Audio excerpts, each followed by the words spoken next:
Pernahkah kamu merasakan kehadiranmu, usahamu diremehkan, tak diperhatikan, dan keberanianmu diabaikan? Terkadang, jawaban terbaik bukanlah konfrontasi atau penjelasan, melainkan keheningan.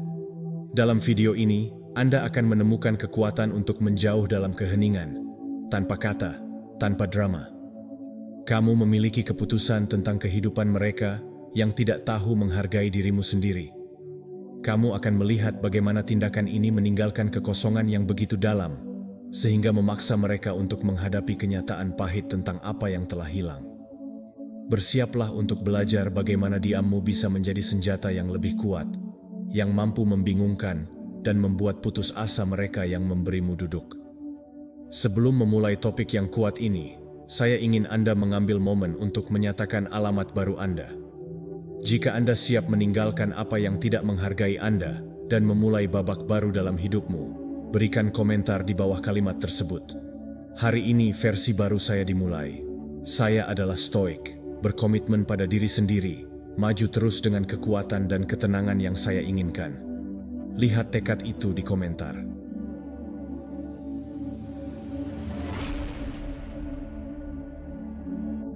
Nomor 1. Kekuatan keheningan. Keheningan adalah alat yang ampuh dalam gudang senjata orang bijak stoik. Melawan provokasi dan kritik, diam menjadi respons strategis yang syarat makna. Ini bukanlah tindakan pasif atau penghindaran yang sederhana, tetapi pilihan sadar. Jangan biarkan dirimu terbawa oleh badai emosional orang lain.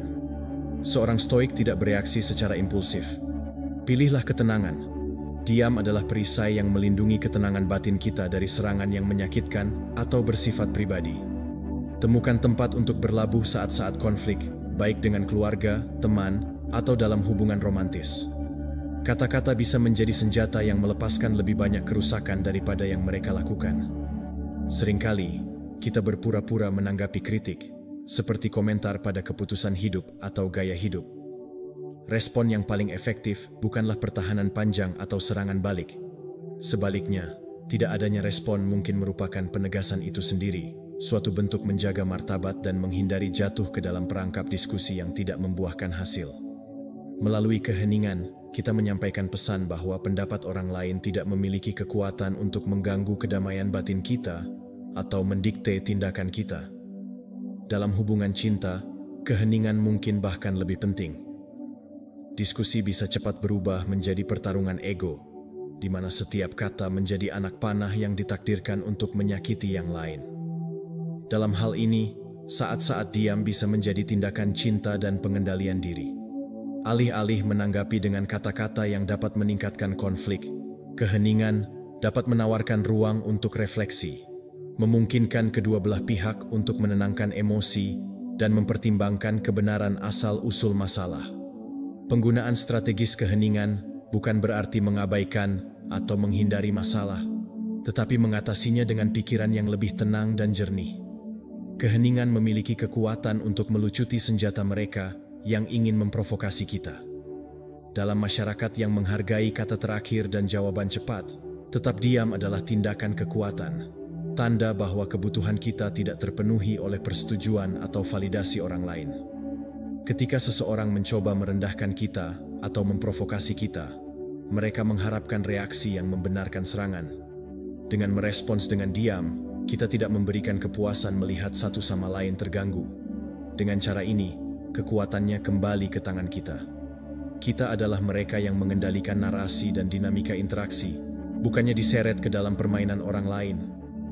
Keheningan tidak hanya melindungi kedamaian batin kita, tetapi juga menyampaikan rasa percaya diri yang teguh. Kata-kata, dalam banyak kasus, bisa disalahartikan, dimanipulasi, atau digunakan melawan kita. Sebaliknya, keheningan adalah jelas dan langsung, menunjukkan bahwa kita mendukung di atas kebutuhan untuk membela diri atau untuk membuktikan nilai kita kepada orang lain. Hal ini tidak ada dalam kata-kata yang kita ucapkan, tetapi dalam keteguhan kita untuk berdiri dalam menghadapi kesulitan. Jenis keheningan ini tidak kosong atau dingin, tetapi penuh dengan pemahaman mendalam tentang siapa kita dan tentang apa yang benar-benar penting. Seorang stoik mengakui bahwa diam bisa lebih fasih daripada argumen apapun. menanggapi dengan kata-kata bisa menyiratkan bahwa kita peduli pada pendapat orang lain, bahwa kritiknya memiliki kekuatan untuk mempengaruhi kita. Dengan memilih diam, kita menunjukkan bahwa kita berada dalam tempat di mana kata-kata orang lain tidak terdengar. Mereka tidak memiliki kekuatan untuk mencapai kita. Ini bukan ketidakpedulian, tetapi cara untuk mengingat bahwa nilai kita tidak ditentukan oleh apa yang orang lain pikirkan atau katakan. Dalam situasi sehari-hari, diam bisa menjadi taktik yang efektif untuk mempertahankan keharmonisan dan menghindari konflik yang tidak perlu. Jika, misalnya, di reuni keluarga seseorang mengkritik kita karena keputusan kita, daripada masuk ke dalam sebuah diskusi, pilih diam. Ini mungkin cara untuk menunjukkan bahwa kita tidak perlu membela diri atau mencari persetujuan orang lain. Dalam hubungan, keheningan bisa menjadi alat untuk menghindari percakapan yang sulit yang bisa berubah menjadi pertarungan, memungkinkan kedua belah pihak menarik napas dan merenungkan apa yang sebenarnya penting. Yang penting adalah bahwa pada akhirnya, diam adalah contoh ekspresi kebebasan internal kita. Kita tidak berkewajiban untuk menanggapi setiap provokasi atau kritik. Dalam memilih kapan dan bagaimana berbicara, kita mempertahankan kontrol atas emosi dan tindakan kita. Seorang yang tabah ketika menghadapi ejekan atau kritik hanya tersenyum dan melanjutkan hidup. Kita juga bisa belajar menggunakan keheningan sebagai tanda kekuatan batin kita. Ini adalah pengingat konstan bahwa kekuatan sejati tidak terletak pada respon cepat, tetapi dalam kemampuan untuk tetap tenang di tengah badai. Nomor 2. Membangun batas. Mengatur batas adalah praktik dasar untuk melindungi energi kita dan kesejahteraan di dunia, di mana kita terus-menerus diminta untuk melakukan lebih banyak lagi. Mengetahui cara mengatakan tidak adalah sebuah tindakan perawatan diri dan deklarasi harga diri. Ini bukan tentang membangun tembok yang tidak dapat diatasi, tetapi menciptakan ruang aman di mana pikiran dan jiwa kita dapat berkembang. Menetapkan batasan pribadi sangatlah penting. Seringkali, kita menemukan diri kita dalam persahabatan atau hubungan di mana memberi dan menerima tidak seimbang. Ini adalah persahabatan sepihak, di mana terasa seperti kita selalu memberi, sementara yang lain hanya mengambil tanpa mempertimbangkan kebutuhan kita. Dalam kasus ini, menetapkan batasan berarti mengakui nilai waktu dan energi kita. Dengan melakukan hal itu, kita tidak hanya melindungi diri kita dari kelelahan emosional, tetapi juga mengirimkan pesan bahwa kebutuhan kita penting. Memutuskan untuk membatasi frekuensi interaksi atau memilih untuk menjauh ketika kita merasa tidak dihargai adalah cara untuk melindungi kedamaian kita. Batasan internal di tempat kerja juga sama pentingnya. Budaya produktivitas telah menyebabkan banyak orang berpikir bahwa kesuksesan diukur dengan jumlah jam kerja yang dihabiskan untuk selalu tersedia dan mengambil alih lebih banyak tanggung jawab daripada yang dapat kita tangani. Mengemudi adalah resep pasti untuk kelelahan. Menetapkan batas di pekerjaan bisa sesederhana memutuskan untuk tidak membalas email di luar jam kerja, atau belajar untuk mengatakan tidak ketika diminta mengambil tugas tambahan yang tidak sesuai dengan kapasitas kita. Ini bukan tanda kemalasan atau kurangnya komitmen, tetapi tindakan hati nurani tentang kapasitas dan kesejahteraan kita. Dengan melindungi waktu dan energi kita menjadi lebih efektif dalam tugas kita dan menghindari keausan. Batasan kelebihan beban juga berperan penting dalam hubungan kita dengan diri sendiri. Seringkali, kita adalah kritikus terburuk bagi diri kita sendiri, dan kita memaksakan diri untuk menetapkan ekspektasi yang tidak realistis. Batasan internal harus ramah terhadap diri kita sendiri, mengakui keterbatasan kita, dan tidak menuntut lebih dari apa yang bisa kita berikan. Ini berarti kita membiarkan diri kita beristirahat tanpa rasa bersalah, mengerti bahwa kita tidak selalu bisa melakukan segalanya, dan bahwa kita harus memprioritaskan kesejahteraan pribadi. Tindakan perawatan diri ini mengingatkan kita bahwa kita berhak mendapatkan rasa hormat yang sama dan pertimbangan yang kita berikan kepada orang lain. Tindakan menetapkan batasan tidak hanya menguntungkan mereka yang mendirikannya, tetapi juga mendorong orang lain untuk menghormati ruang dan energi kita. Saat kita berkomunikasi dengan jelas tentang kebutuhan dan harapan kita mengajarkan orang lain bagaimana kita ingin diperlakukan. Ini berarti melakukan percakapan sulit, seperti mengatakan tidak pada teman yang selalu ingin kita tersedia, atau berbicara dengan bos tentang perlunya menyeimbangkan beban kerja. Meskipun mungkin tampak canggung pada awalnya, seiring berjalannya waktu, pendekatan ini mempromosikan hubungan yang lebih sehat dan seimbang. Menetapkan batasan pada akhirnya adalah tindakan mencintai diri sendiri. Ini bukan egois karena ingin melindungi diri sendiri dari kelelahan atau hubungan yang beracun. Sebaliknya, ini adalah cara untuk menghormati keberadaan kita dan menjaga diri kita sendiri. Ketika kita menetapkan batasan, kita menciptakan ruang di mana pikiran dan jiwa kita bisa beristirahat dan mengisi ulang. Ruang ini sangat penting untuk pertumbuhan pribadi kita, memungkinkan kita untuk menjadi lebih autentik dan hadir dalam hubungan kita. Dengan menjaga diri kita sendiri, kita juga bisa menjaga orang lain dengan lebih baik. Dari suatu tempat kepenuhan dan keseimbangan, pada akhirnya, batasan adalah cara kita memberitahu diri kita sendiri dan dunia bahwa kita layak untuk dirawat dan dihormati. Ini adalah pengingat bahwa energi kita terbatas, dan karena itu, kita harus menggunakannya secara bijaksana. Dengan belajar membangun dan menjaga batasan, kita menumbuhkan lingkungan di mana kita bisa makmur dan tumbuh, bebas dari beban harapan orang lain, dan dari kebutuhan untuk menyenangkan orang lain dengan mengorbankan kesejahteraan kita sendiri. Nomor 3, menguasai kontrol emosional. Mengontrol emosi adalah salah satu praktik yang paling penting dan menantang dalam stoicisme. Kita menghadapi provokasi dari komentar yang menggigit dan situasi yang menguji kesabaran kita. Bagi orang yang tabah, kunci bukanlah menghindari provokasi tersebut, tetapi dalam bagaimana kita memilih untuk merespons. Bereaksi secara impulsif adalah menyerahkan kendali kepada dunia luar. Tetap tenang dan kalem adalah untuk menegaskan kembali dominasi kita atas emosi kita sendiri. Bayangkan lampu lalu lintas di persimpangan yang sibuk.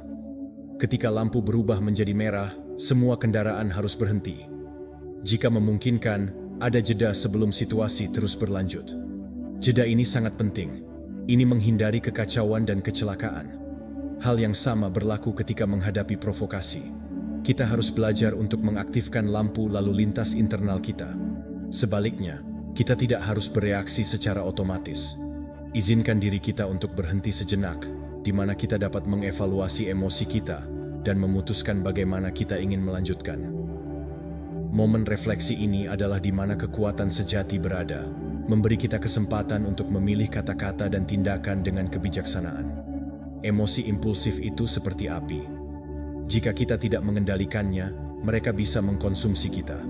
Namun, jika kita menanganinya dengan hati-hati, mereka bisa menjadi sumber energi. Menjaga ketenangan kita tidak berarti menekan apa yang kita rasakan, tetapi memahami bahwa emosi kita bersifat sementara. Gelombang kemarahan atau frustrasi mungkin tampak sangat luar biasa saat ini, tetapi sama seperti gelombang laut, mereka akan lenyap jika kita tidak memberinya lebih banyak reaksi. Seorang stoik menjadi pengamat emosi mereka sendiri, mengenalinya tanpa membiarkan mereka mengambil kendali. Ini seperti pelaut yang berada di tengah badai, tetap tenang karena dia tahu badai itu akan berlalu. Ketenangan kita adalah apa yang akan memungkinkan kita untuk menavigasi dengan aman. Provokasi mungkin timbul di mana saja, di tempat kerja, di rumah, bahkan di jalan. Teman kerja bisa membuat komentar sarkastik, atau pengemudi bisa memotong kita di jalan. Reaksi langsung mungkin adalah kembali komentar atau marah. Tetapi dengan melakukan hal ini, kita memberikan kekuatan kita kepada orang lain. Kita membiarkan tindakan mereka menentukan keadaan emosi kita.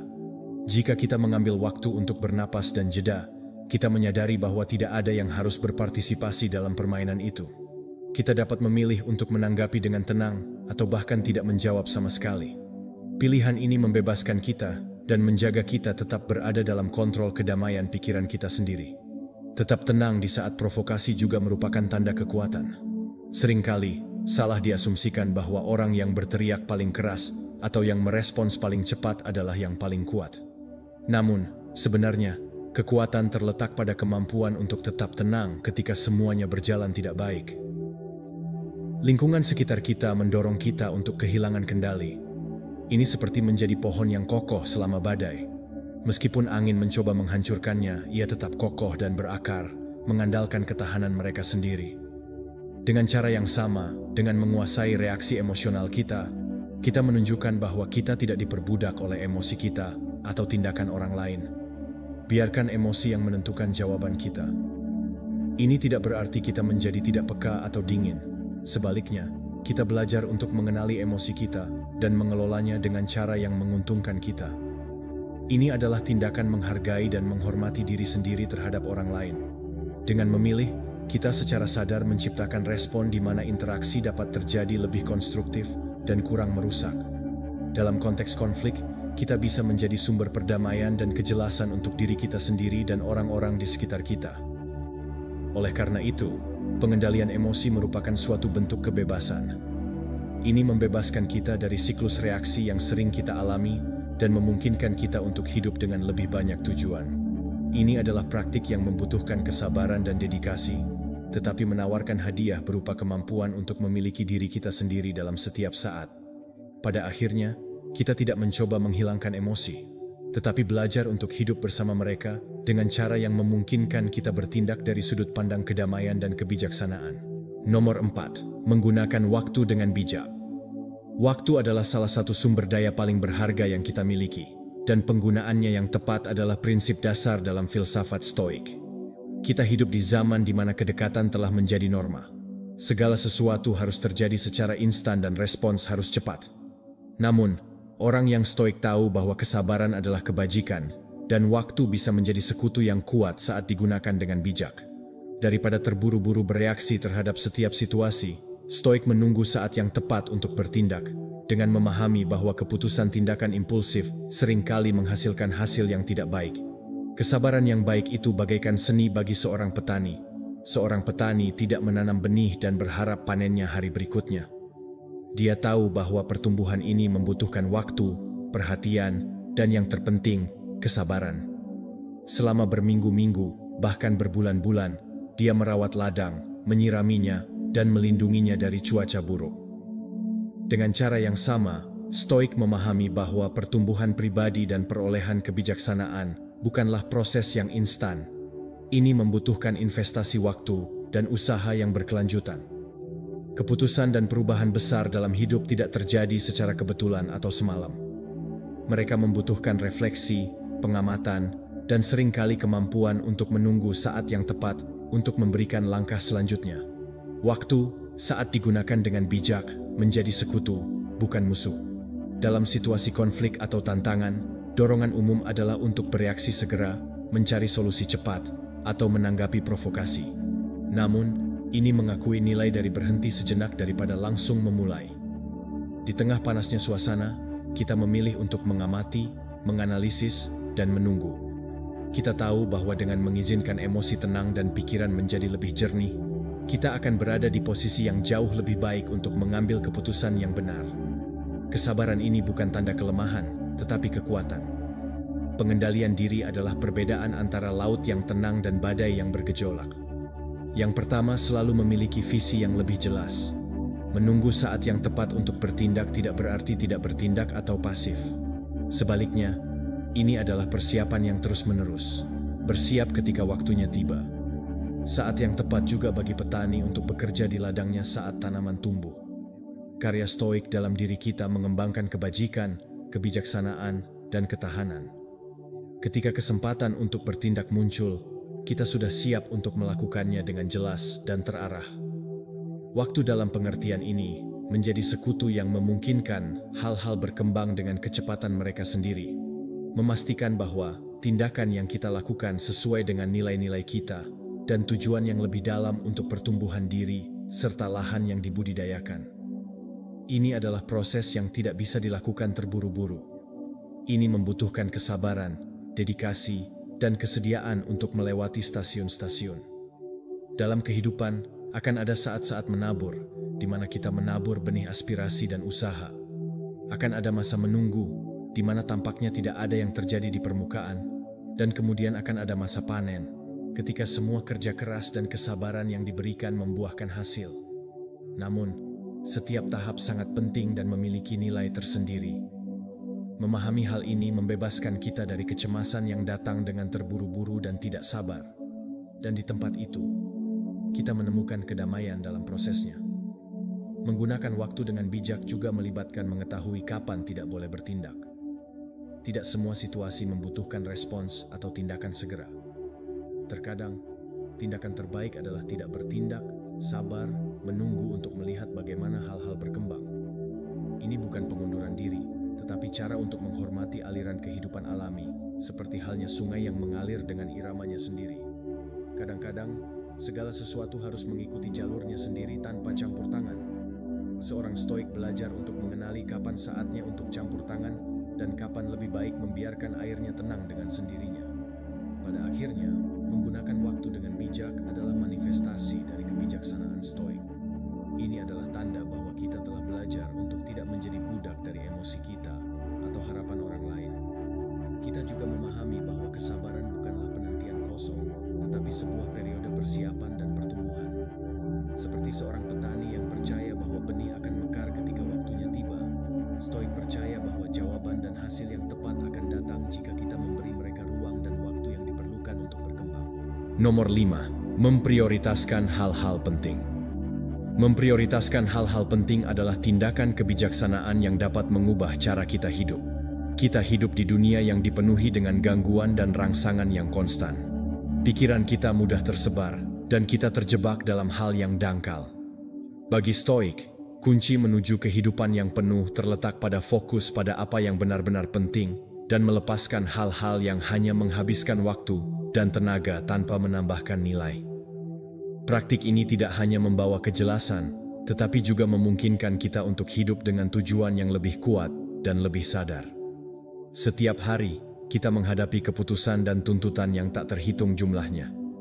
Seringkali, kita merasakan harus ada di mana-mana dan melakukan semuanya sekaligus. Namun, pendekatan difus hanya menghasilkan stres dan menjauh dari apa yang sebenarnya penting. Memprioritaskan hal-hal yang penting berarti mengambil sikap aktif terhadap apa yang harus kita investasikan waktu dan energi kita. Ini adalah proses evaluasi berkelanjutan, bertanya-tanya apakah apa yang kita lakukan berkontribusi pada pertumbuhan kita menuju kedamaian batin kita, atau jika itu hanya sebuah pengalih perhatian. Pemilihan ini dari jalur yang sadar adalah apa yang memungkinkan kita fokus pada apa yang benar-benar penting dan melepaskan apa yang tidak. Sebagai contoh, tidak semua percakapan yang kita lakukan memiliki nilai yang sama.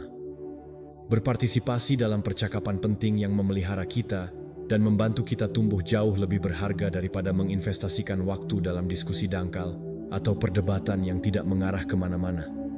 Dengan bersikap selektif tentang dengan siapa dan tentang apa kita berbicara, kita melindungi energi mental dan emosional kita.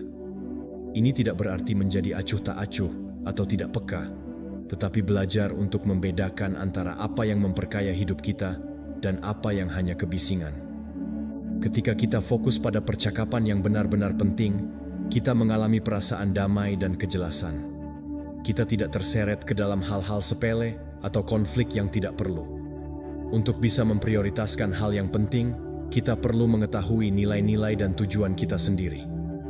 Tanpa kompas internal yang jelas, kita mudah terombang-ambing oleh tuntutan dan harapan eksternal. Apa yang sebenarnya kita hargai? Pertanyaan-pertanyaan ini bertindak seperti mercusuar yang menuntun kita melalui gangguan sehari-hari. Ketika kita memiliki nilai yang jelas, kita bisa mengambil keputusan yang lebih selaras dengan mereka. Ini memungkinkan kita untuk mengatakan tidak pada hal-hal yang tidak berkontribusi pada hidup kita, dan ya pada hal-hal yang membawa kita lebih dekat ke tujuan kita yang sebenarnya. Dengan melakukan hal ini, kita menciptakan ruang di dalam hidup kita di mana energi tidak terbuang sia-sia. Kita tidak hanya menyederhanakan kehidupan, tetapi juga memberi kita rasa kontrol dan ketenangan. Ketika kita mengesampingkan gangguan dan tugas yang tidak perlu, pikiran kita menjadi jernih. Kita menjadi lebih hadir dan sadar, mampu merasakan setiap momen dengan lebih baik. Kejelasan ini memungkinkan kita untuk sepenuhnya bergerak maju dengan kepastian dan arah yang lebih besar, tanpa merasa kewalahan dengan apa yang seharusnya kita lakukan. Dengan terlibat secara selektif dalam hal-hal yang benar-benar penting, kita juga menghargai waktu kita. Setiap saat adalah sumber daya yang terbatas, dan bagaimana kita menggunakannya menentukan kualitas keberadaan kita. Ketika kita secara sadar memilih untuk fokus pada apa yang penting, kita menghindari penyesalan yang biasanya muncul karena menghabiskan waktu untuk sesuatu yang pada akhirnya tidak membawa kita apa-apa. Kita menjauh dari mentalitas kelangkaan di mana kita merasa bahwa kita harus melakukan segala hal agar tidak ketinggalan, dan mengadopsi mentalitas kelimpahan, di mana kita menyadari bahwa yang penting sudah cukup. Memprioritaskan hal-hal yang penting adalah latihan yang terus-menerus, bukan sesuatu yang dilakukan sekali dan dilupakan, tetapi kebiasaan yang dipupuk setiap hari. Ini melibatkan penilaian diri yang konstan dan penyesuaian untuk memastikan bahwa tindakan kita tetap selaras dengan apa yang kita hargai. Melalui praktik ini, kita menemukan cara hidup yang tidak hanya lebih sederhana, tetapi juga lebih kaya dan lebih lengkap. Kita menjadi arsitek keberadaan kita sendiri, membangun kehidupan yang mencerminkan nilai-nilai kita yang lebih dalam dan selaras dengan siapa kita sebenarnya. Nomor 6. Membudidayakan kemandirian. Menumbuhkan kemandirian merupakan salah satu cara yang lebih aman menuju kebebasan pribadi di dunia yang bergantung pada pendapat, validasi, dan sumber daya. Nampaknya sudah menjadi norma untuk bergantung pada orang lain. Ini adalah tindakan pembebasan. Kemandirian tidak berarti mengisolasi diri atau menolak bantuan orang lain, tetapi membangun kehidupan di mana kita bisa percaya pada kemampuan dan sumber daya kita sendiri. Hidup dengan cara yang damai dan stabil tidak bergantung pada keadaan eksternal, tetapi pada kekuatan internal yang telah kita kembangkan. Bayangkan hidup seolah-olah kita sedang membuat meja yang solid. Ini adalah metafora yang sempurna untuk memahami kemandirian. Saat membuat meja, kita harus memilih bahan dengan hati-hati, mengukur setiap bagiannya, dan merakitnya dengan presisi. Begitu juga dalam membangun kehidupan kita. Kita memilih nilai-nilai, keterampilan, dan hubungan yang membentuk dasar keberadaan kita. Meja yang padat tidak akan goyang karena beratnya, karena setiap bagiannya telah ditempatkan dengan tujuan dan perhatian. Hidup mandiri bukanlah runtuh dalam menghadapi tantangan, karena kita telah membangun benteng internal dan keaslian pencapaian yang dibuat sendiri. Ketika kita bekerja untuk membangun kehidupan kita sendiri, kita mengembangkan ketahanan yang memungkinkan kita menghadapi kesulitan dengan percaya diri. Kita tahu bahwa, seperti meja, kita telah memproduksi hidup kita dengan tangan kita sendiri. Hidup kita mampu menahan beban waktu. Kemandirian yang sulit adalah sumber kebebasan, karena membebaskan kita dari kebutuhan konstan untuk persetujuan dan dukungan eksternal. Dengan mempercayai kemampuan kita sendiri, kita terhindar dari jatuh ke dalam perangkap manipulasi, di mana orang lain bisa mengendalikan kita.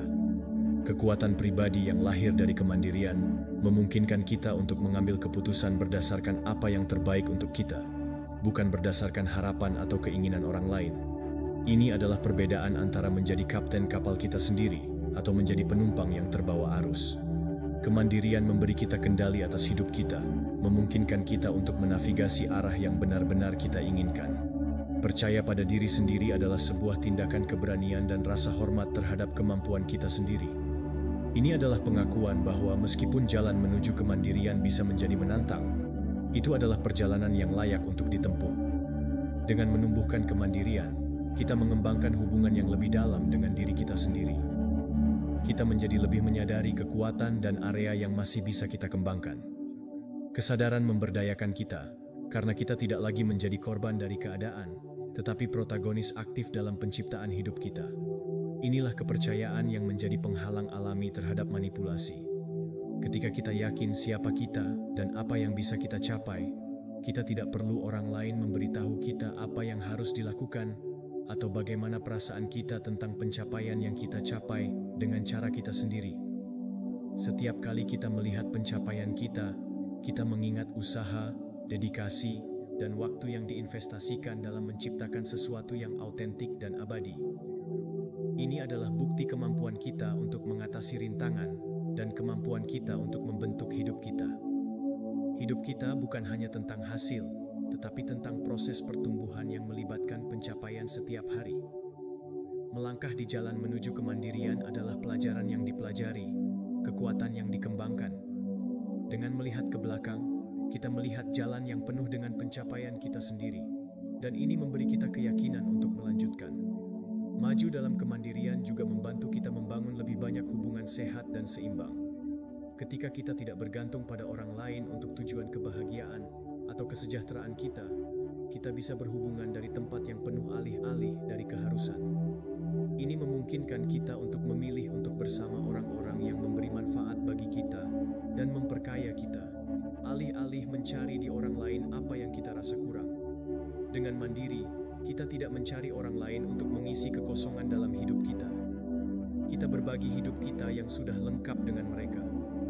Ini menciptakan koneksi yang lebih otentik dan bermakna, berdasarkan saling menghormati dan bukan ketergantungan. Pada akhirnya, menumbuhkan kemandirian adalah membangun kehidupan yang bisa kita percayai sepenuhnya. Ini adalah pengembangan kekuatan batin yang memungkinkan kita untuk berdiri teguh dalam menghadapi badai eksternal, mengetahui bahwa semua yang kita butuhkan untuk menopang diri kita sudah ada di dalam diri kita. Kita adalah seperti meja yang kokoh, yang kita bangun dengan usaha, dedikasi, dan kapasitas kita. Nomor 7. Membangun kekuatan batin. Hidup adalah sebuah perjalanan. Dalam perjalanan ini, kita seperti kereta api yang melaju melalui perubahan lanskap. Pada waktu-waktu tertentu, kita menemukan pemandangan yang damai, di mana semuanya tampak berjalan dengan tenang dan tanpa komplikasi. Namun, di waktu lain, jalannya menjadi curam, relnya lebih menanjak, penuh dengan kurva tak terduga, dan awan cakrawala dengan badai. Disinilah kebajikan tabah berperan. Tentang ketahanan, kaum Stoik memberitahu kita bahwa kita tidak bisa mengendalikan medan yang kita lalui, tetapi kita bisa mengendalikan bagaimana kita menanggapinya. Kekuatan interior tidak dibangun dalam momen tenang, tetapi justru pada saat-saat di mana semuanya tampak berbalik melawan kita. Ada di badai dan di lereng curam di mana kita menunjukkan apa yang kita buat. Seperti kereta api yang terus melaju-maju, kita harus mendorong batas kita tanpa menyerah. Kita juga harus belajar untuk menghadapi kesulitan dengan keberanian dan ketenangan. Keberanian ini bukanlah ketiadaan rasa takut, tetapi kemampuan untuk melanjutkan meskipun ada ketakutan. Ketenangan bukan berarti acuh tak acuh, tetapi sebuah ketenangan yang lahir dari pemahaman bahwa meskipun kita tidak dapat mengubah rute, kita bisa memutuskan cara kita melewatinya. Filsafat Stoik tidaklah hambatan belaka, tetapi peluang tersembunyi yang menantang kita untuk tumbuh dan menemukan esensi kita yang sebenarnya. Bayangkan sebuah kereta yang melintasi terowongan yang gelap dan sempit. Kegelapan itu mungkin menakutkan, tetapi kereta terus melaju, karena ia tahu bahwa setiap terowongan memiliki jalan keluar. Dengan cara yang sama, setiap kesulitan yang kita hadapi dalam hidup, betapapun menakutkannya, adalah bagian dari perjalanan kita. Prinsip Stoik mungkin membuat kita ragu, tetapi jika kita terus bergerak maju, kita selalu menemukan cahaya di ujung terowongan. Kaum Stoik mengajarkan kita untuk melihat ujian ini sebagai alat penemuan diri. Mereka mendorong kita untuk melihat ke dalam diri kita sendiri dan menemukan kekuatan yang mungkin kita tidak tahu kita miliki. Mentalitas tabah dan tangguh merefleksikan cara kita menangani berbagai kesulitan sehari-hari. Apa yang terjadi ketika kita mengalami masalah? Kegagalan yang tampaknya tidak dapat diatasi, kehilangan, atau pengkhianatan? Bagi orang yang tabah, mereka tidak terbawa oleh kepanikan atau putus asa. Mereka menilai medan dan memutuskan untuk maju dengan kekuatan maksimal dari kehendak dan akal sehat mereka. Ketahanan menurut Stoik bukanlah hanya secara pasif menolak kesulitan. Ini adalah mengubahnya. Ini adalah mengambil apa yang tampak menjadi penghalang dan mengubahnya menjadi batu loncatan menuju versi diri kita yang lebih kuat dan lebih bijaksana. Tantangan hidup dapat dibandingkan dengan ujian yang diberikan alam. Api menjadi lebih kuat ketika dikipasi oleh angin semangatnya. Dengan cara ini, kekuatan batin kita semakin diperkuat ketika menghadapi tantangan. Kaum Stoik mengajak kita untuk melihat setiap tantangan sebagai percikan yang menyalakan api kita internal. Kita tidak untuk menghindari kesulitan, tetapi untuk menerimanya sebagai bagian integral dari perkembangan kita. Dalam gesekan dan berbenturan dengan kenyataan, karakter kita diredam dan kita menemukan intinya. Jalur kereta api tidak selalu mudah atau langsung. Akan ada saat-saat keraguan dan kelelahan, di mana takdir tampak jauh dan hampir tidak dapat dicapai. Namun, itu tepat pada saat-saat ketika ketahanan sejati terwujud. Ini adalah ketika, meskipun segala sesuatu, kita mempertahankan arah, percaya pada kemampuan kita untuk beradaptasi dan mengatasi. Kekuatan tidak berarti kebal. Artinya adalah mengenali kelemahan diri kita sendiri, ketakutan kita, dan masih memutuskan untuk maju. Bagi kaum Stoik, kekuatan interior adalah konstruksi yang konstan. Ini bukan sesuatu yang bisa dicapai dan dipertahankan dengan mudah. Sebaliknya, ini adalah hasil kerja sehari-hari, pilihan sadar untuk menghadapi hidup dengan keberanian dan ketenangan di setiap tantangan. Setiap kejatuhan, setiap kesalahan, setiap kegagalan adalah pelajaran yang mengajarkan kita untuk lebih tahan. Lihatlah kehidupan sebagai sesuatu yang bukan musuh yang harus kita kalahkan, tetapi sebagai guru yang membantu kita tumbuh. Sama seperti kereta api yang melewati medan sulit dan muncul lebih kuat di sisi lain, kita juga harus melihat hidup kita sebagai sebuah proses yang berkelanjutan. Mengatasi setiap rintangan mengajarkan kita sesuatu yang baru tentang diri kita, mengundang kita untuk merenungkan prioritas, keyakinan, dan reaksi kita. Ini mendorong kita untuk menemukan ketahanan yang ada di dalam bagian terdalam dari keberadaan kita.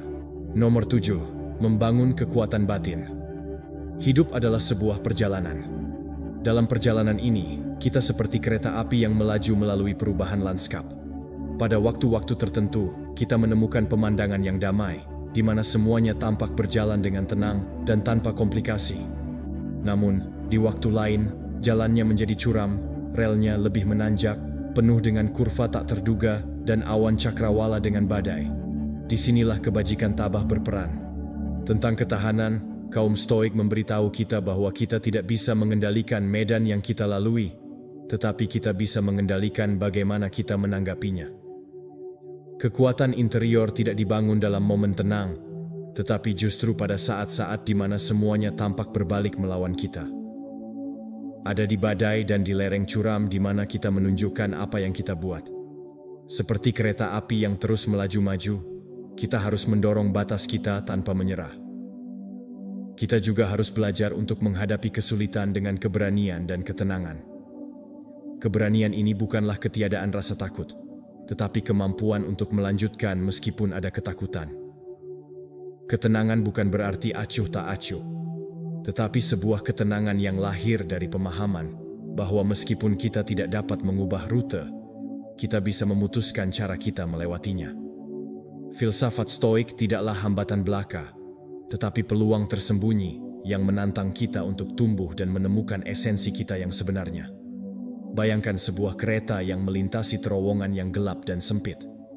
Kegelapan itu mungkin menakutkan, tetapi kereta terus melaju, karena ia tahu bahwa setiap terowongan memiliki jalan keluar. Dengan cara yang sama, setiap kesulitan yang kita hadapi dalam hidup, betapapun menakutkannya, adalah bagian dari perjalanan kita. Prinsip Stoik mungkin membuat kita ragu, tetapi jika kita terus bergerak maju, kita selalu menemukan cahaya di ujung terowongan. Kaum Stoik mengajarkan kita untuk melihat ujian ini sebagai alat penemuan diri. Mereka mendorong kita untuk melihat ke dalam diri kita sendiri dan menemukan kekuatan yang mungkin kita tidak tahu kita miliki. Mentalitas tabah dan tangguh merefleksikan cara kita menangani berbagai kesulitan sehari-hari. Apa yang terjadi ketika kita mengalami masalah? Kegagalan yang tampaknya tidak dapat diatasi, kehilangan, atau pengkhianatan? Bagi orang yang tabah, mereka tidak terbawa oleh kepanikan atau putus asa. Mereka menilai medan dan memutuskan untuk maju dengan kekuatan maksimal dari kehendak dan akal sehat mereka. Ketahanan menurut Stoik bukanlah hanya secara pasif menolak kesulitan. Ini adalah mengubahnya. Ini adalah mengambil apa yang tampak menjadi penghalang dan mengubahnya menjadi batu loncatan menuju versi diri kita yang lebih kuat dan lebih bijaksana. Tantangan hidup dapat dibandingkan dengan ujian yang diberikan alam. Api menjadi lebih kuat ketika dikipasi oleh angin semangatnya. Dengan cara ini, kekuatan batin kita semakin diperkuat ketika menghadapi tantangan. Kaum Stoik mengajak kita untuk melihat setiap tantangan sebagai percikan yang menyalakan api kita internal. Kita tidak untuk menghindari kesulitan, tetapi untuk menerimanya sebagai bagian integral dari perkembangan kita. Dalam gesekan dan berbenturan dengan kenyataan, karakter kita diredam dan kita menemukan intinya. Jalur kereta api tidak selalu mudah atau langsung. Akan ada saat-saat keraguan dan kelelahan, di mana takdir tampak jauh dan hampir tidak dapat dicapai. Namun, itu tepat pada saat-saat ketika ketahanan sejati terwujud. Ini adalah ketika, meskipun segala sesuatu, kita mempertahankan arah, percaya pada kemampuan kita untuk beradaptasi dan mengatasi. Kekuatan tidak berarti kebal. Artinya adalah mengenali kelemahan diri kita sendiri, ketakutan kita, dan masih memutuskan untuk maju. Bagi kaum Stoik, kekuatan interior adalah konstruksi yang konstan. Ini bukan sesuatu yang bisa dicapai dan dipertahankan dengan mudah. Sebaliknya, ini adalah hasil kerja sehari-hari, pilihan sadar untuk menghadapi hidup dengan keberanian dan ketenangan di setiap tantangan. Setiap kejatuhan, setiap kesalahan, setiap kegagalan adalah pelajaran yang mengajarkan kita untuk lebih tahan. Lihatlah kehidupan sebagai sesuatu yang bukan musuh yang harus kita kalahkan, tetapi sebagai guru yang membantu kita tumbuh. Sama seperti kereta api yang melewati medan sulit dan muncul lebih kuat di sisi lain, kita juga harus melihat hidup kita sebagai sebuah proses yang berkelanjutan. Mengatasi setiap rintangan mengajarkan kita sesuatu yang baru tentang diri kita, mengundang kita untuk merenungkan prioritas, keyakinan, dan reaksi kita. Ini mendorong kita untuk menemukan ketahanan yang ada di dalam bagian terdalam dari keberadaan kita. Nomor 8. Kekuatan penarikan strategis. Di dunia yang terus-menerus mendorong kita untuk bereaksi dan melawan, penarikan diri strategis menjadi alat pengendalian diri. Mundur tidak berarti menyerah atau menunjukkan kelemahan. Sebaliknya, itu adalah tindakan kekuatan. Kaum Stoa memahami bahwa kemenangan sejati tidak selalu terletak pada mengalahkan orang lain, tetapi dalam mempertahankan pengendalian diri dengan menarik diri dari situasi konflik. Ini mungkin membingungkan bagi mereka yang mengharapkan reaksi. Pada saat yang sama, kita menjaga perdamaian kita. Bayangkan secara mental sebuah perdebatan sengit di mana kata-kata mulai menjadi senjata tajam. Pada saat-saat seperti itu, naluri memberitahu kita bahwa kita harus menjawab, bahwa kita tidak bisa meninggalkannya, bahwa orang lain menang, bagaimanapun caranya. Kaum Stoa mengajarkan kita bahwa kemenangan bukanlah dalam konfrontasi, tetapi dalam pilihan sadar untuk melestarikan ketenangan pikiran kita saat kita pensiun. Dengan demikian, kita memberi orang lain kekuatan untuk mengganggu kita. Kita menjauh bukan karena takut konfrontasi, tetapi karena kita menghargai ketenangan kita di atas setiap perselisihan. Kekuatan mundur secara strategis terletak pada kemampuan untuk melucuti senjata. Saat kita memilih untuk tidak berpartisipasi dalam permainan provokasi, kita meninggalkan orang lain tanpa kontrol atas kita. Seseorang yang mencari reaksi memakan respons energi kita. Dengan menarik diri, kita memutus pasokan tersebut. Tiba-tiba, orang lain menemukan dirinya berbicara pada dirinya sendiri tanpa bahan bakar yang diharapkan dari kemarahan kita. Menghadapi kemarahan kita sama dengan mematikan api dengan menghilangkan oksigennya. Yang tersisa hanyalah asap dan abu selama kita tetap utuh. Ini bukan berarti kita harus lari dari semua situasi sulit atau menghindari masalah dengan segala cara. Pensiun strategis adalah pilihan yang disengaja, taktik yang digunakan ketika kita menghadapi situasi yang jelas, tidak memiliki tujuan diskusi konstruktif, lingkungan beracun, atau orang-orang yang senang dengan konfrontasi. Semua ini adalah situasi yang tidak pantas untuk waktu maupun tenaga kita. Dalam memilih untuk pensiun, kita memperjelas bahwa kesejahteraan dan kedamaian batin jauh lebih penting daripada kebutuhan untuk menang dalam diskusi yang tidak ada gunanya. Contoh praktik ini bisa dilakukan ketika seseorang memprovokasi kita dengan kata-kata menyakitkan, menunggu kita bereaksi. Seperti di masa lalu, kita mungkin akan masuk ke dalam perangkap, membiarkan diri kita terbawa oleh kemarahan dan emosi. Tetapi ketika mempraktikkannya, penarikan strategis menjadi pilihan yang lebih baik. Alih-alih merespons, kita hanya pergi begitu saja. Kita tidak perlu menjelaskan penarikan kita atau membenarkan kesunyian kita. Tindakan menjauhkan diri kita sendiri berbicara untuk dirinya sendiri. Dalam hal ini, saat provokator itu ditinggalkan tanpa miliknya, mereka mengharapkan pertarungan tetapi menemukan kekosongan, gema dari kata-kata sendiri yang jatuh ke dalam keheningan. Situasi umum lainnya adalah lingkungan kerja. Kita sering menemukan diri kita terjebak dalam gosip, kritik, atau kompetisi tidak sehat. Godaannya adalah berpartisipasi, baik untuk membela diri atau untuk mengikuti alur pembicaraan. Namun, disinilah letak kemunduran strategis. menunjukkan keberanian dengan memilih untuk tidak terlibat. Dengan tidak ikut campur dalam hal negatif, kita menjaga integritas dan ketenangan kita, menjadi pengamat yang tidak membiarkan diri kita terseret oleh gelombang emosi dan intrik yang ada di sekitar kita. Ingatlah bahwa pensiun bukanlah tanda kelemahan. Sebenarnya, itu membutuhkan kekuatan internal yang besar untuk memutuskan kapan lebih baik tidak melawan. Masyarakat sering mengagungkan konfrontasi dan konflik, melihat penarikan diri sebagai kekalahan.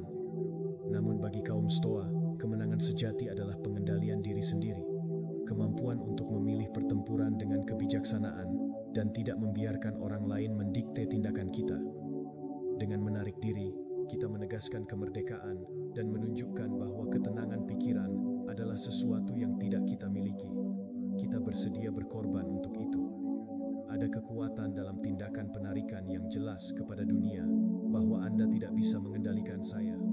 Anda tidak bisa menyeret saya ke dalam kekacauan.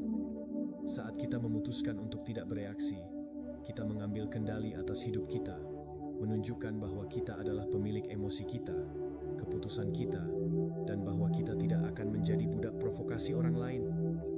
Tindakan menarik diri secara diam-diam, meninggalkan bekas yang jauh lebih dalam daripada konfrontasi, membuat orang lain tidak punya apa-apa, kata-kata tanpa musuh yang melawannya. Dan yang paling penting, ini meninggalkan kita dengan perasaan kebebasan dan ketenangan. Nomor 9. Menghilangkan kehadiran Anda dan meninggalkan kekosongan yang dalam. Terkadang, tindakan paling ampuh yang dapat kita lakukan adalah menarik diri dalam diam, suatu tindakan yang tidak memerlukan kata-kata, pembenaran, maupun penjelasan. Kita memilih untuk menghilang dari kehidupan orang-orang yang tidak menghargai kehadiran kita. Dalam dunia yang mendorong kita untuk memperjuangkan tempat kita dan mengklaim apa yang pantas kita dapatkan dari tindakan tersebut, menghilangkan kehadiran kita adalah sebuah gerakan radikal, bagaikan angin yang mengambil segalanya, meninggalkan kekosongan yang tidak bisa diabaikan. Ketika seseorang terbiasa dengan kehadiran kita di dekatnya, mengandalkan dukungan, perusahaan, atau kata-kata kita, mereka cenderung menganggapnya sebagai sesuatu yang biasa saja, berarti melupakan nilai apa yang ada di depan mereka. Seringkali, satu-satunya cara untuk orang itu memahami pentingnya kita adalah merasakan ketidakhadiran ketika kita menghilang, tanpa pemberitahuan, tanpa penjelasan. Kita menciptakan kekosongan yang memaksa orang lain menghadapi kenyataan tentang apa yang mereka miliki. Hilangnya kita adalah ruang yang terisi dengan refleksi, pertanyaan, dan keheningan. Siapa yang berteriak lebih keras dalam argumen persahabatan atau hubungan yang beracun? Jika nilai kita tidak dihargai atau kehadiran kita dianggap biasa saja, tindakan penarikan adalah pernyataan diam tetapi kuat. Ini bukan tindakan pengecut atau pelarian, tetapi pilihan sadar untuk melestarikan martabat dan kesejahteraan kita. Ketika kita pergi tanpa drama, kita menyerahkan konfrontasi kepada pihak lain. Dengan tanpa senjata, tidak ada diskusi, tidak ada kata-kata yang menyakitkan, hanya kekosongan yang tumbuh seiring waktu, yang membuat mereka mengerti besarnya ketidakhadiran kita. Bayangkan persahabatan yang selalu ada, yang hadir, yang mendengarkan, yang mendukung. Namun, ketika Anda membutuhkan hal yang sama, Anda hanya menemukan ketidakpedulian atau jawaban kosong. Bukannya mengklaim atau mencoba membuat mereka melihat kesalahan mereka, Anda memutuskan untuk menghilang. Anda hanya berhenti berada di sana, berhenti menelepon, dan berhenti mengirim pesan. Pada awalnya, mereka mungkin tidak menyadari, tetapi seiring waktu, ketidakhadiran Anda menjadi nyata. Mereka mulai menyadari bahwa Anda tidak ada di sana untuk mengisi keheningan, untuk menawarkan penghiburan. Mereka menghadapi kekosongan yang pernah terisi dengan energi waktu Anda, dan sekarang tidak ada. Kekosongan ini adalah cermin yang mencerminkan perilaku dan ketidakpedulian mereka, memaksa seseorang untuk menghadapinya. Tindakan ini tidak memberi mereka kesempatan untuk berdiskusi atau membenarkan diri. Keheningan menjadi ruang di mana mereka hanya bisa mendengarkan pikiran mereka sendiri, dan dalam hal itu, keheningan memulai refleksi. Mereka mulai mempertanyakan mengapa Anda sudah pergi, apa yang telah berubah, dan banyak lagi. Kadang-kadang, dalam proses ini, mereka sampai pada pemahaman tentang apa yang telah mereka hilangkan. Mereka menemukan bahwa mungkin sudah terlambat untuk kehadiran Anda. Itu adalah hadiah, bukan hak. Hal yang sama terjadi dalam hubungan di mana kurangnya apresiasi telah menjadi norma. Bukannya masuk ke dalam siklus konfrontasi tanpa akhir, di mana diskusi yang sama diulang terus-menerus, Anda memilih untuk menghilangkan kehadiran Anda. Ini mungkin menjadi pukulan terbesar. Dengan paksa, Anda menghilang, meninggalkan semua kata yang telah diucapkan dan semua orang yang tidak pernah mengatakan sesuatu. Yang tersisa adalah kekosongan yang dalam, dan gema dari ketidakhadiran Anda adalah pengingat konstan bahwa nilai Anda tidak bergantung pada orang lain, tetapi pada kapasitas Anda sendiri untuk menjauh dari apa yang tidak menyehatkan. Kekuatan sejati untuk menghilangkan kehadiran Anda terletak pada kebebasan yang diberikannya kepada Anda. Anda membebaskan diri dari kebutuhan untuk diakui sebagai sesuatu yang bernilai oleh orang lain. Dengan memutuskan untuk pergi, Anda memilih diri Anda sendiri, sama seperti memprioritaskan kedamaian dan kesejahteraan Anda. Ini bukan tindakan balas dendam, tetapi mempertahankan diri. Dalam tindakan itu, Anda meninggalkan pesan yang jelas. Nilai Anda tidak bergantung pada persepsi orang lain, tetapi pada cara di mana Anda memilih untuk menjalani hidup Anda. Mereka yang tidak tahu bagaimana menghargai Anda saat Anda masih ada, sekarang harus menghadapi kekosongan yang Anda tinggalkan. Dalam kekosongan itu, mungkin mereka akan menemukan kebenaran tentang apa Anda sebenarnya bagi mereka. Namun, untuk saat ini, Anda akan menemukan kekuatan dalam ketidakhadiran Anda. Anda akan mengerti satu-satunya cara untuk menunjukkan kebenaran Anda. Keberanian adalah menghilang dan membiarkan keheningan berbicara untuk Anda. Nomor 10. Kedamaian interior sebagai respon. Kedamaian batin adalah perisai yang tidak bisa ditembus di dunia penuh provokasi dan konflik. Sementara banyak orang berusaha mengubah kita, keseimbangan menunggu reaksi. Kekuatan sejati terletak pada menjaga diri kita sendiri tenang. Menumbuhkan kedamaian batin yang tidak bisa dipecahkan adalah yang paling kuat yang bisa kita tawarkan. Tidak ada kebutuhan akan kata-kata untuk membenarkan atau untuk masuk ke dalam konfrontasi. Tetap saja, hal-hal sepele dan upaya untuk membuat kita tidak seimbang tidak memiliki kekuatan atas kita. Bayangkan Anda berada dalam situasi di mana seseorang mungkin memprovokasi Anda dengan kata-kata tuduhan yang tidak adil, menyakitkan, atau nada agresif. Hal yang alami adalah bereaksi, membela diri, atau menyerang balik dengan intensitas yang sama. Namun, dengan mempraktikkan kedamaian, Anda memutuskan untuk tetap tenang. Anda bernapas dalam-dalam, terhubung dengan pusat, dan memilih untuk tidak terseret ke dalam energi negatif. Ketika melakukan hal itu, Anda menunjukkan bahwa Anda berada di atas keadaan, membuat keadaan emosional Anda tidak tergantung pada keinginan atau niat orang lain. Untuk mempertahankan ketenangan ini lebih dari sekadar tindakan pengendalian diri. Itu adalah deklarasi kemandirian emosional. Ini memberitahu bahwa kesejahteraan Anda tidak untuk dijual, tidak bisa dimanipulasi, atau diubah oleh tindakan eksternal. Bukannya masuk ke dalam permainan provokasi, Anda memilih untuk tetap berada di tempat damai Anda. Sikap ini membuat orang lain terdiam, tanpa argumen dari mereka yang mencari reaksi. Mereka tidak punya apa-apa untuk dipegang, tanpa bahan bakar untuk menyalakan api konflik. Pada saat itu, mereka saling berhadapan dengan ketidakberdayaan mereka sendiri, sementara Anda tetap utuh dan tenang. Contoh nyata dari ini adalah selama perdebatan sengit ketika emosi berada pada batasnya dan kata-kata menjadi anak panah. Kedamaian interior bertindak sebagai penghalang. Sebagai gantinya untuk menaikkan suara Anda atau memasuki pertempuran kata-kata, Anda memilih untuk tetap tenang. Anda mendengarkan, mengamati, tetapi tidak terlibat secara emosional. Anda menjawab dengan tenang, bersikap jernih, tetapi tidak pernah reaktif. Ini membingungkan mereka yang berharap Anda kehilangan kendali. Tiba-tiba, mereka menyadari bahwa upaya untuk mendestabilisasi telah gagal, menghadapi tembok ketenangan yang tak tertembus, yang tidak bisa diruntuhkan. Situasi umum lainnya adalah lingkungan kerja di mana kritik dan ketegangan sering terjadi.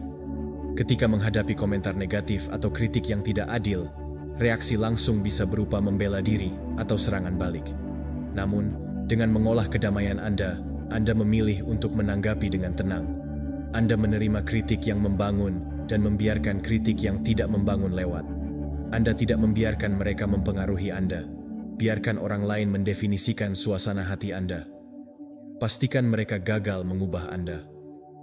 Mereka berharap melihat Anda kesal atau gugup, tetapi sebaliknya, mereka menemukan seseorang yang berdiri teguh sebagai batu di tengah badai. Sikap ini bukanlah contoh kelemahan, tetapi dari kedalaman kekuatan.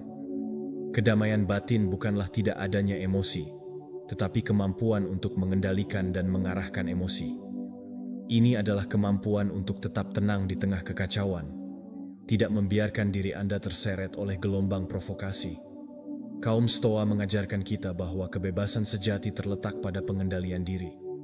Ketika kita memiliki kedamaian interior, kita bukan budak dari keadaan atau emosi kita. Kita menjadi pemiliknya. Jawaban selalu memilih untuk bertindak dari tempat yang tenang dan bijaksana. Pendekatan ini memiliki efek jauh di dalam diri mereka yang mencoba memprovokasi kita. Mereka tidak menemukan reaksi dalam diri kita. Mereka yang mencari perdamaian dilucuti senjatanya. Kedamaian interior bertindak sebagai cermin yang mencerminkan gangguan itu sendiri, menunjukkan bahwa kami melampaui permainan yang tidak menenangkan pikiran kita. Dalam negosiasi, sikap tenang ini tidak hanya melindungi kita, tetapi juga dapat mengubah lingkungan. Dengan menolak berpartisipasi dalam konflik, kita sering mematikan ketegangan, membawanya ke suatu tempat refleksi dan ketenangan. Kedamaian di akhir interior adalah pilihan sadar. Ini bukan tentang mengabaikan masalah atau menghindari konflik dengan segala cara, tetapi untuk menghadapi mereka dari keadaan ketenangan. Kita harus ingat bahwa nilai kita tidak diukur dari berapa kali kita merespons dengan kemarahan atau pertempuran yang kita menangkan. Dengan kata-kata, kekuatan kita yang sebenarnya terwujud dalam kemampuan kita untuk tetap tenang setelah melihat provokasi, sebagaimana adanya upaya orang lain untuk mengganggu keseimbangan kita. Ketika kita menumbuhkan kedamaian batin yang tidak bisa dipecahkan, kita menjelaskan bahwa kita di atas hal-hal sepele. Kita menunjukkan bahwa emosi kita berada di luar jangkauan siapapun yang tidak bisa dimanipulasi oleh keadaan eksternal. Dengan melakukan hal tersebut, kita tidak hanya melindungi kesejahteraan kita, tetapi juga meninggalkan kesan abadi pada mereka yang mencoba mengganggu kita. Kita membuat mereka terdiam tanpa argumen, menghadapi mereka dengan kenyataan bahwa kekuasaan atas kita tidak ada. Dalam keheningan itu, kita menemukan kekuatan sejati kita. Nomor 11. Putuskan sambungan untuk terhubung kembali dengan diri Anda. Di dunia yang penuh kebisingan dan gangguan yang dapat menyebabkan pemutusan hubungan, salah satu tindakan paling kuat yang bisa kita lakukan adalah menemukan kembali diri kita sendiri. Menghilang secara diam-diam bukanlah tindakan pengabaian, tetapi isyarat perawatan diri. Ini adalah mundur secara strategis untuk mengisi ulang energi kita, terhubung kembali dengan esensi kita, dan mengembalikan keseimbangan yang sering kita hilangkan ketika selalu tersedia untuk dunia. Dengan menjauh dari gangguan eksternal dan mereka yang tidak menghargai kehadiran kita menciptakan ruang sakral di mana kita bisa fokus pada pertumbuhan pribadi kita dan pada hal-hal yang benar-benar penting. Pentingnya memutus hubungan dalam kebutuhan untuk menjauh dari kebisingan, jaringan sosial yang konstan, pendapat orang lain, dan harapan eksternal dapat mengisi pikiran kita. Suara-suara ini membawa kita menjauh dari jati diri kita yang sebenarnya. Ketika kita memutuskan untuk menjauh, kita memilih untuk membungkam suara-suara tersebut. Kita membiarkan diri kita mendengar suara interior kita sendiri, yang seringkali tenggelam oleh hiruk-pikuk kehidupan sehari-hari. Dalam keheningan, kita menemukan kejelasan, di mana kita bisa merenungkan siapa kita, kemana kita ingin pergi, dan apa yang kita inginkan. Kita benar-benar perlu pergi diam tanpa perlu penjelasan. Ini adalah tindakan yang membingungkan orang lain, yang terbiasa dengan kehadiran kita yang konstan dan respons langsung kita. Ketika kita memutuskan untuk menarik diri, bahkan untuk sementara, kita pergi tanpa tahu bagaimana harus bereaksi. Mereka tidak tahu bagaimana mengisi ketidakhadiran kita, dan dalam kebingungan itu, mereka mulai mempertanyakan diri mereka sendiri. Mungkin mereka bertanya-tanya, apakah Anda telah meninggalkan mereka, jika mereka telah melakukan sesuatu yang salah, atau jika mereka seharusnya lebih menghargai Anda. Yang penting adalah ruang ini yang Anda ciptakan saat Anda memutuskan hubungan, bukan untuk diri Anda, tetapi bagi mereka. Ini adalah waktu yang sangat berharga di mana Anda dapat merenungkan, menyembuhkan, dan terhubung kembali dengan apa yang benar-benar memberi Anda kedamaian. Dengan meluangkan waktu untuk diri sendiri, kita memberikan diri kita kesempatan untuk tumbuh. Bayangkan, misalnya, keputusan untuk menjauh dari media sosial. Sebagai gantinya, alih-alih terus-menerus terpapar pada kehidupan orang lain, terhadap tekanan, harapan, dan perbandingan yang tak berujung, Anda memilih untuk memutuskan hubungan. Anda meninggalkan narasi yang dipaksakan oleh orang lain dan memungkinkan diri Anda untuk membuat narasi Anda sendiri. Waktu jauh dari layar menjadi ruang untuk introspeksi, membaca, merenungkan, menulis, atau hanya diam dengan diri Anda sendiri. Dalam melakukan hal itu, Anda tidak hanya menemukan ritme Anda sendiri, tetapi juga membingungkan mereka yang menunggu kehadiran digital Anda yang konstan. Dengan tidak mengetahui tentang Anda, mereka menyadari apa yang sudah sangat terbiasa dengan partisipasi Anda dalam kehidupan mereka. Cara untuk menjauh dari orang tertentu bisa menjadi keputusan penting untuk menemukan kembali keseimbangan Anda. Ada hubungan dan lingkungan yang bukannya memberi kita nutrisi, malah menguras kita. Orang-orang yang mengelilingi kita dengan hal-hal negatif, yang tidak menghargai apa yang kita kontribusikan, atau yang tidak mengerti kebutuhan kita untuk bertumbuh. Saat kita pensiun dari dinamika ini, kita memilih untuk melindungi ruang internal kita. Ini bukan tentang penolakan terhadap orang lain, tetapi tindakan mencintai diri sendiri dengan melepaskan diri. Anda mengirim pesan yang diam tetapi jelas. Anda butuh waktu dan ruang untuk diri sendiri, menjaga kesehatan mental dan emosional Anda. Jarak ini meninggalkan banyak terdiam. Mereka sudah terbiasa dengan ketersediaan Anda, bahwa Anda selalu ada untuk mereka. Namun, dengan penarikan ini, Anda menunjukkan kepada mereka bahwa waktu dan energi Anda tak terbatas, dan Anda berhak menggunakannya untuk apa yang benar-benar Anda inginkan. Memelihara keheningan Anda menjadi cermin di mana mereka harus melihat diri mereka sendiri dan menghadapi ketergantungan mereka pada kehadiran Anda. Saat mereka berurusan dengan kebingungan, Anda menemukan dasar subur untuk berkembang, untuk tumbuh tanpa belenggu ekspektasi. Pemutusan eksternal untuk menyambung kembali dengan diri Anda sendiri bukanlah tindakan egois, tetapi kebutuhan.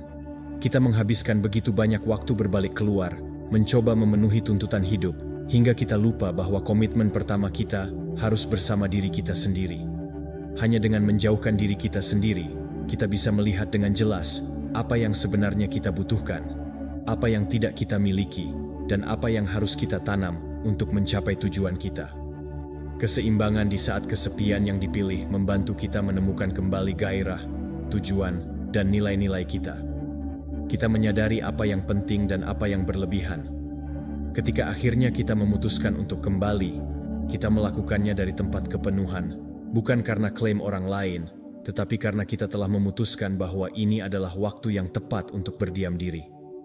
Ketidakhadiran menjadi sekutu dalam proses ini. Menghilang secara diam-diam tidak memberikan kesempatan kepada orang lain untuk mempengaruhi keputusan kita, atau meyakinkan kita untuk bertahan ketika kita tahu bahwa kita perlu pergi. Kita tidak mencari persetujuan atau pengertian mereka. Kita mencari kedamaian, dan ketika kita menemukannya, kita kembali dengan kekuatan yang diperbarui, dengan keseimbangan internal yang tidak dapat dengan mudah diganggu. Pemutusan akhir adalah cara untuk menghormati keberadaan kita sendiri, memberitahu diri kita sendiri apa yang pantas kita dapatkan. Ruang ini untuk bernapas dan hidup di dalam diri kita mengizinkan kita untuk menyerahkan esensi paling murni kepada orang lain.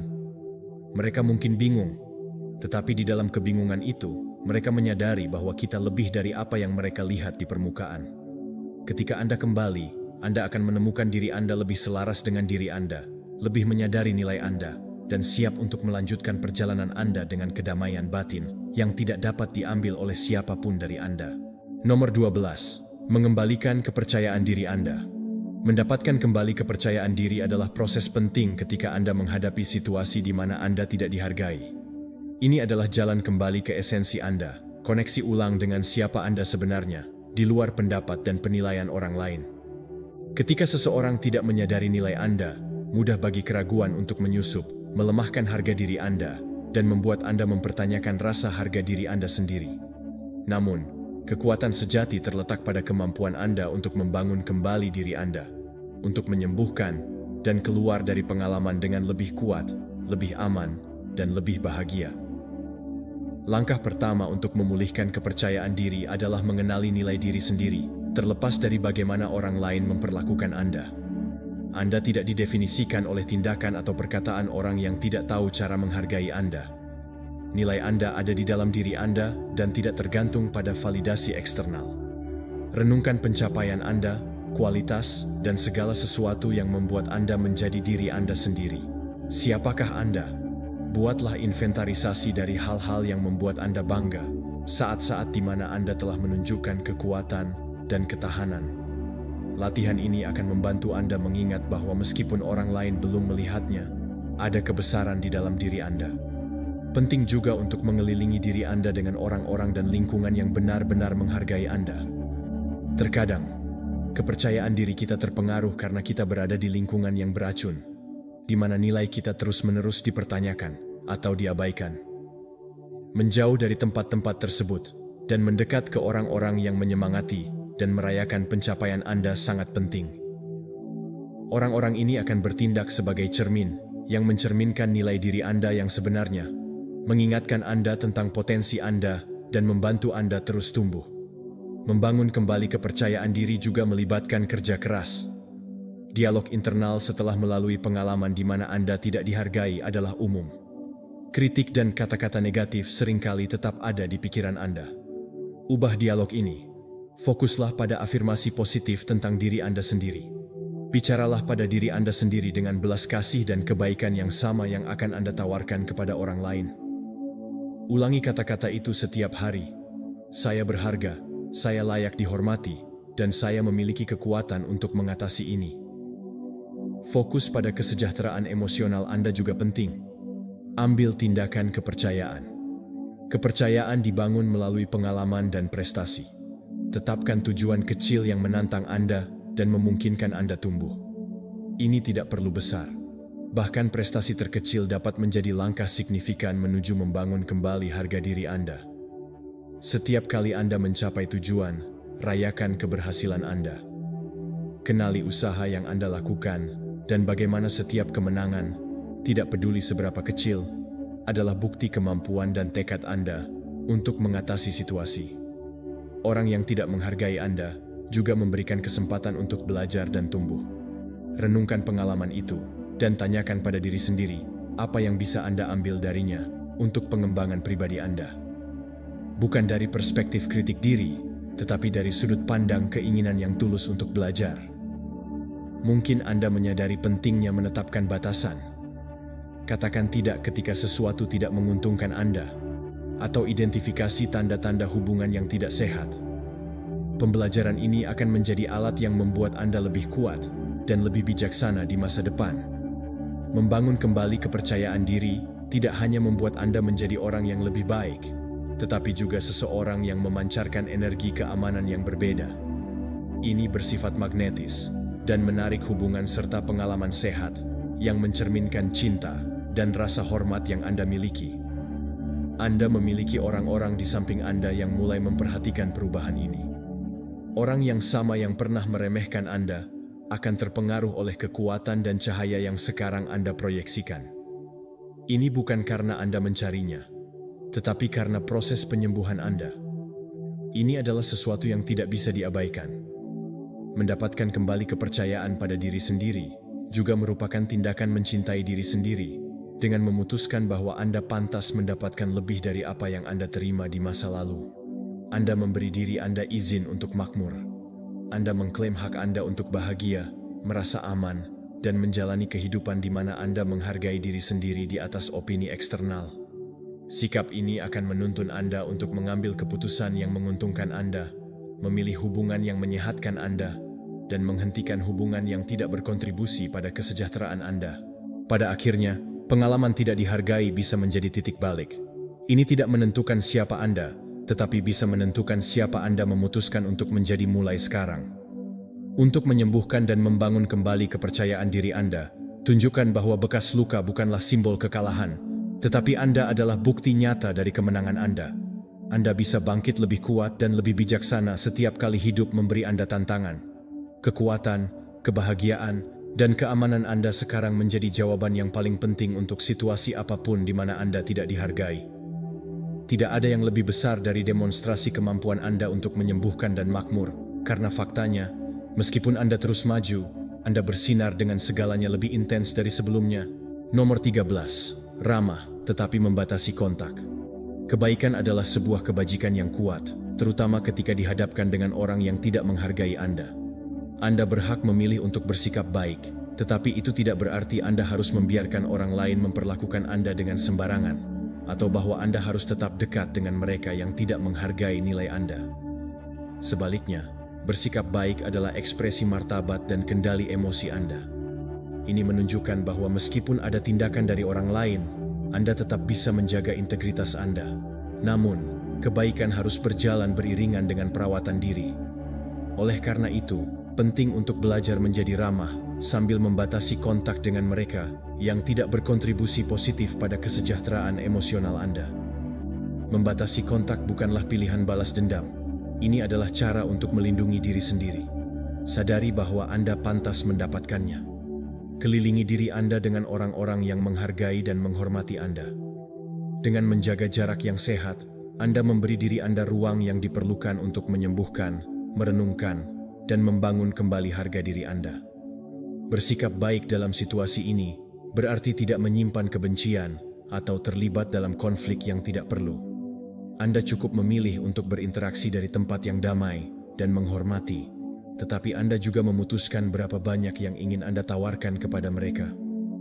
Bayangkan bertemu dengan seseorang yang dulu tidak menyenangkan bagi Anda, mungkin seseorang yang Anda anggap meremehkan usaha Anda, atau bahkan membuat Anda merasa kurang. Alih-alih bereaksi dengan dingin atau konfrontasi, Anda memutuskan untuk bersikap sopan. Anda menawarkan salam ramah, percakapan singkat yang penuh hormat, tetapi tidak lebih dari itu. Anda tidak terlibat secara emosional. Kebaikan Anda bukanlah undangan untuk membuka kembali hubungan dengan ketentuan yang sama seperti sebelumnya, tetapi tanda bahwa Anda telah memilih untuk mempertahankan keseimbangan emosional Anda. Anda telah membebaskan diri dari kebutuhan akan validasi. Kontak adalah penting untuk menghindari jatuh kembali ke dalam dinamika yang mempengaruhi Anda secara negatif. Ini bukan tentang mengabaikan orang lain secara keseluruhan, tetapi harus diperhatikan seberapa banyak ruang yang Anda izinkan untuk mereka ambil dalam hidup Anda. Ini mungkin berarti menanggapi pesan dengan sopan, tetapi tanpa terlibat dalam percakapan panjang, atau menghadiri acara di mana mereka hadir, tetapi tetap fokus pada interaksi lain. Ketika melakukan hal tersebut, Anda menunjukkan bahwa Anda bisa bersikap sopan dan hormat tanpa mengorbankan kedamaian interior Anda. Anda menetapkan batasan yang jelas, yang mengirimkan pesan kuat bahwa Anda menghargai diri sendiri cukup untuk melindungi diri Anda dari situasi dan orang-orang yang tidak berkontribusi positif terhadap hidup Anda. Dengan membatasi kontak, Anda juga membebaskan diri dari siklus negatif. Ketika Anda memutuskan untuk tidak merespons dengan kebencian atau kemarahan, tetapi dengan ketenangan, Anda mematahkan pola konflik. Anda tidak memberi orang lain kekuatan untuk menyeret Anda ke dalam argumen atau drama. Perilaku ini tidak perlu dilakukan. Ini sering membingungkan mereka yang sudah terbiasa dengan reaksi yang lebih emosional dari Anda. Mereka melihat bahwa Anda telah berubah. Anda sudah tumbuh dewasa dan sekarang Anda bertindak dari tempat kekuatan internal. Meskipun beberapa mungkin tidak memahaminya atau bahkan mempertanyakan keputusan Anda, yang penting adalah Anda tahu bahwa pilihan ini adalah untuk kesejahteraan Anda. Latihan ini sangat penting ketika menyangkut orang-orang yang tetap berada di sekitar kita. Untuk beberapa alasan, Anda masih perlu berinteraksi sesekali, baik sebagai rekan kerja atau anggota keluarga. Dalam kasus-kasus ini, bersikap baik adalah baik, tetapi membatasi kontak memungkinkan Anda untuk mempertahankan hidup berdampingan secara baik tanpa mengorbankan kesejahteraan emosional Anda. Belajarlah untuk menetapkan batasan internal di mana Anda tahu seberapa jauh Anda bisa terlibat sebelum hal itu mulai mempengaruhi Anda. Kebaikan menjadi jubah pelindung yang memungkinkan Anda bergerak dalam ruang-ruang ini dengan anggun. Ketenangan adalah kunci untuk mencapai hal ini. Keseimbangan adalah mengingat bahwa kebaikan tidak identik dengan ketersediaan tak terbatas. Anda bisa menjadi orang baik tanpa selalu tersedia untuk mereka yang tidak menghargai Anda. Dengan membatasi kontak, Anda menjaga integritas waktu dan energi Anda.